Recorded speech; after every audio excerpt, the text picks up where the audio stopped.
Assalomu alaykum. Zolotoy korona bo'yicha ko'pchilikda savoli shunaqa bo'ladi. Zolotoy korona bo'yicha qarzdorlikni etaplari turli xil bo'ladi. Masalan, mayda qarzdorlik bo'lsa, uni nimaga chegarayizni bekitib qo'ymaydi. Mayda qarzdorlikka arzimagan pul bo'lsa, bekitadi, 3-4 yildan keyin bekitadi. Agar katta qarzdorlik bo'lsa, masalan 100 ming, 200 ming, 300 ming shunday katta qarzdorlik bo'lgan bo'lsa, 1 yilda ichida o'sha chegarayizni bekitib qo'yadi. Ko'pchilik vatandoshlarimiz eski qarzlar protsenti shuncha narx bo'lib ketganiga, masalan, protsenti 120 ming, 130 ming tugagandan keyin u ham 1 yil, 2 yildan keyin majburiy ijro, ya'ni Rossiyani majburiy ijrosiga berilib, qarzdorlik keyin chegarada sizni Rossiya hududini tark qila olmasligingizni ta'minlab qo'yadi. Siz Rossiyadan chiqib keta olmaysiz qarzingizni to'lamasangiz. Ba'zi bir odamlar tushunmaydi. Summa qancha katta bo'lgan bo'lsa, olgan summangiz to'lov qilmay qo'ygan bo'lsangiz, o'sha 4 oydan keyin to'lov qilmay qo'yganingizdan keyin orqangizdan tushadi ular. Agar birdaniga mana 500 ming oldingiz, birdaniga beryapti, million oldingiz, birdaniga beryapti, ato to'lamadingiz, 4 oydan keyin orqangizdan tushadi.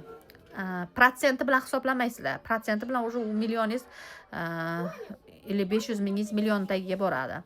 Mayda qarzlar, masalan 30 ming, 20 ming, mana bular u 2-3 yildan keyin sud yuzasiga chiqadigan qarzdorliklar. O'shaning uchun ba'zi birlar bor, men qarzim bor edi, bemalol o'tib ketdim deb o'zicha bir narsalarni maqtaydi. Qarzni ko'zingizni o'yib oladi.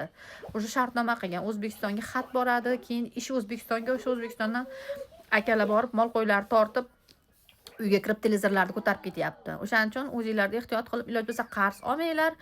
Qarz olganinglardan keyin qarzni to'langlar. Qarzni to'lolmaydigan taqdiringlarda Rossiyada hamma odam, ya'ni har bitta odam o'zini moliyaviy holatidan kelib chiqib, o'zini bankrot deb e'lon qilish huquqiga ega. Usluga yordam ber desanglar, shu haqida ham отдельно video qilib, bankrotство qilishga yordam beramiz. Hamma qarzinglarni o'chirib beramiz. Hech qanaqa qarz to'lamaysizlar. Bu hamma grajdan Rossiyalarga ham, O'zbekiston fuqarolariga hamma uchun o'tadigan qonun. Qarzdorliginglarni bekor qilib berish.